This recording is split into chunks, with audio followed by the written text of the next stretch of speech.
My name is Maya Kovács, and for a long time I believed that love was a map you both drew together. Two hands, one paper, ink that never dried. Daniel and I had one of those maps, at least until he started erasing the lines without telling me. This is the map of how I found out, how I learned the shape of his lies, and how I turned those lies into the very instrument of his unmaking. It began on an ordinary Tuesday. He had left for work early, kissing my forehead like a promise that never needed words. I loved him by the small rituals. The way he left his mug on the counter, the absurd way he folded his shirts, the way he hummed off-key when he thought no one was in the kitchen. That day his phone buzzed on the table. He didn't look back. I told myself I wouldn't read his messages. I told myself many things because the truth is that people tell themselves lies in neat packages. Call them hope, call them denial. I opened his email. It was stupid. It was an accident. I had been looking for a receipt, for something banal. Concert tickets, a booking confirmation for a hotel in the city, and the subject line caught my eye. Weekend, can't wait to see you, L. The L should have been forgettable. Instead it detonated everything. The first time, you don't go to anger. You go to a strange, clinically precise calm, like someone has turned the world into grayscale and handed you a scalpel. I remember sitting down at the kitchen table, feeling the ring on my finger as if it belonged to a stranger. Daniel came back an hour later carrying a bag of groceries and a smile that bled into my panic. He asked how my day was.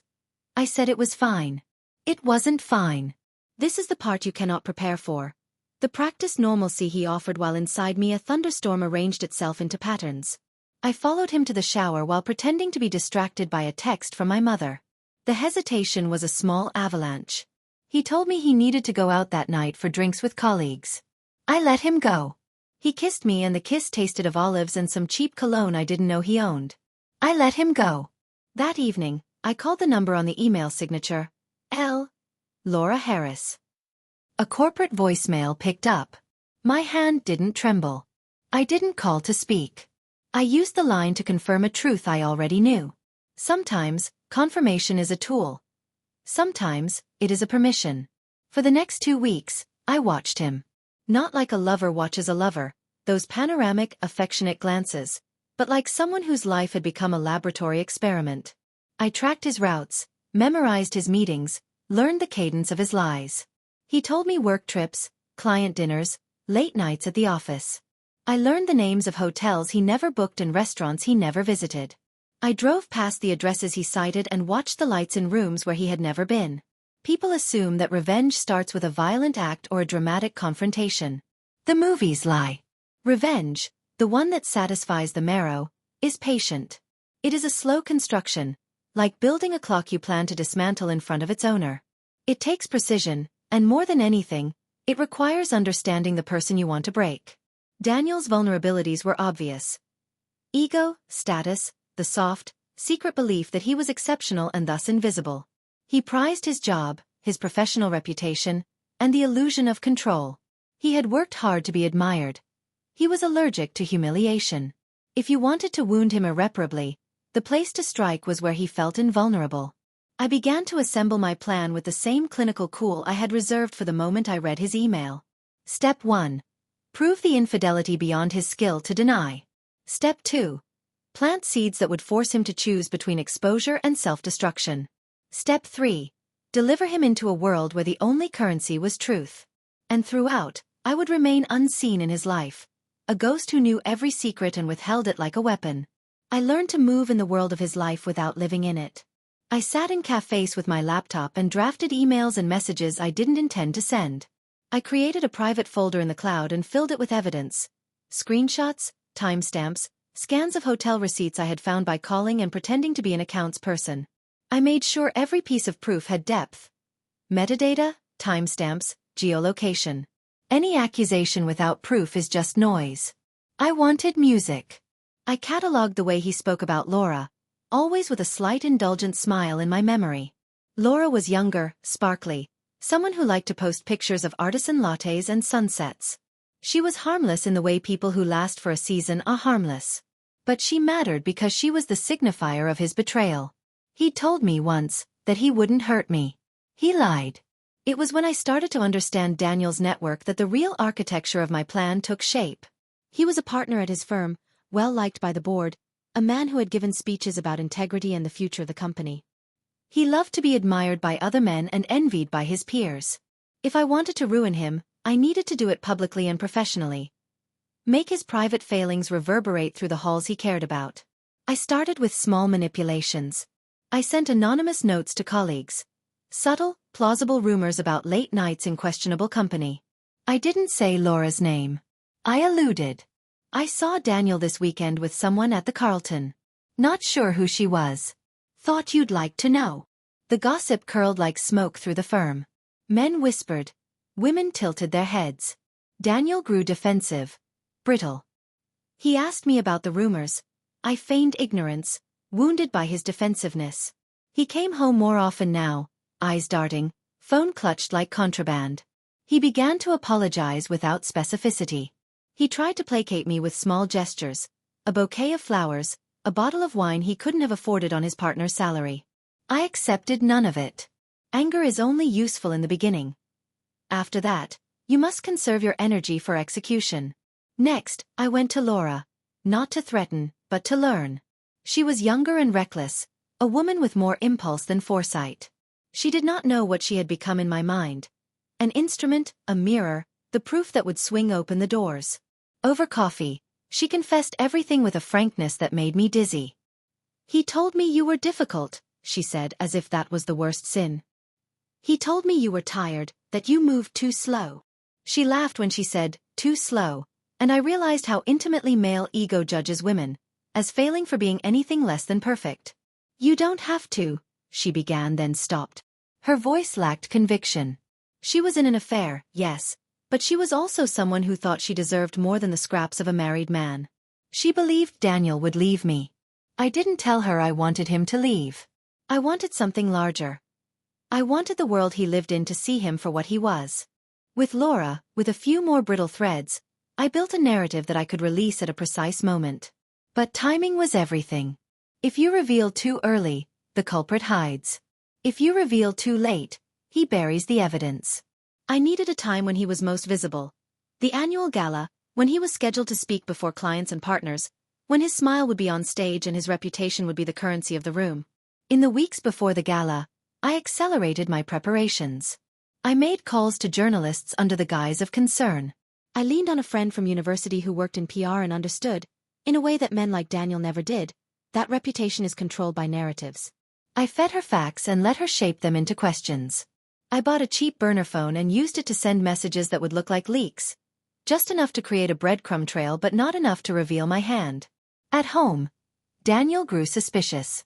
He accused me one night of plotting with people, of looking at him with a new, dangerous glint. I let him speak. He needed to feel in control. He needed to believe the chaos came from me because then he would be the center of it, and men like him always choose to recenter themselves. You are not yourself, he said. This isn't how people deal with. With what? I asked. With betrayal? With the erosion of trust. My voice was soft. When you plan something like this, you learn that the soft voice is the deadliest. It lulls people into thinking you're fragile. He left for work the next day. Hurried. Flustered. He kissed me with less certainty than before.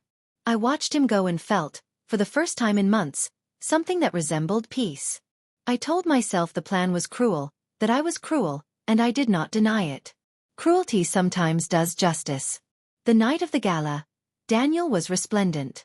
Tailored suit, pocket square, the exact kind of man who carries a room without intending to. He moved through clusters of people with the practiced charm I had once loved.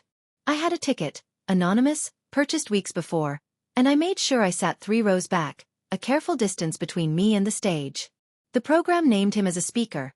The firm had printed a glossy brochure with his face and a blurb about leadership. When he took the stage, the lights turned him into an idol. The crowd leaned in as he spoke about ethics and responsibility. He smiled into the lights. He spread his hands, making claims about decency as if those words were ornaments he had borrowed. He received polite applause, and in that moment I felt the sweet, cold truth. Men like him require applause to survive. I had set the next pieces in motion weeks earlier.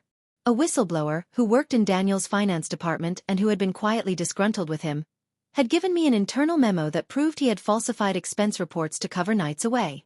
An auditor's note, buried in an otherwise innocuous spreadsheet. Small, technical fraud, nothing violent, nothing sensational. But in corporate life, fraud and infidelity are twin sins. One betrays money, the other trust. Together they made a story that would not be easily shrugged off. During the Q&A, a woman stood and posed a question about transparency in leadership. Daniel answered with rehearsed grace, deflecting with a joke. The auditorium laughed.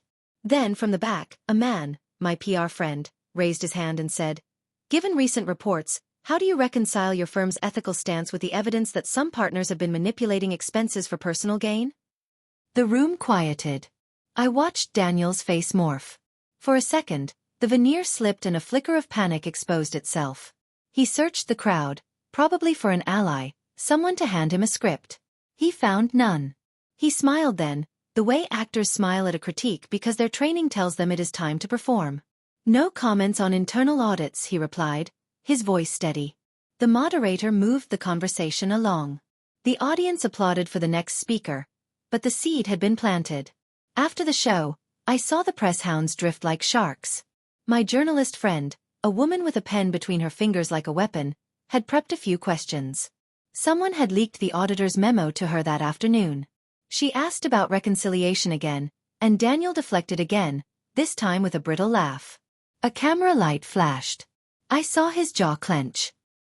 He was not used to being under suspicion, not of the warm private kind but the cold public kind. By the next morning, the rumor mill had churned and spat out a headline. Partner at Latham & Pierce under scrutiny for expense irregularities. Names always make a story real, and the inclusion of his full name in the headline spread like ink in water. Clients called. The board convened an emergency meeting. He called me, voice small and tight. "They can't do this," he said. "They can't. They're making assumptions. I will sort this out." "Sort it out how?" I asked. My voice was marshaled into a civilian calm that made him feel like a child being lectured. "Prove your innocence," he said. "Fight the audit. Show them it's a mistake." I let him have that illusion. He needed to fight. Fighting would make him bleed. Men who fight publicly for honor often reveal the rottenness beneath. As the week progressed, the company froze his email account. He became more frantic, making calls, begging for meetings with partners. I sourced a copy of the internal audit trail and slipped it to a freelancer journalist who had a reputation for ruthless thoroughness. She dug and pulled. In the course of her digging, she discovered something else. Messages between him and Laura that were explicit enough not to be salacious but intimate enough to be incriminating. She called them a pattern of intimacy, which, in the paper's language, translated to betrayal. The board called him in. They did not want to be associated with scandal. They asked him to step aside pending an investigation. He begged, he protested. He offered to resign. The partners whispered behind glass.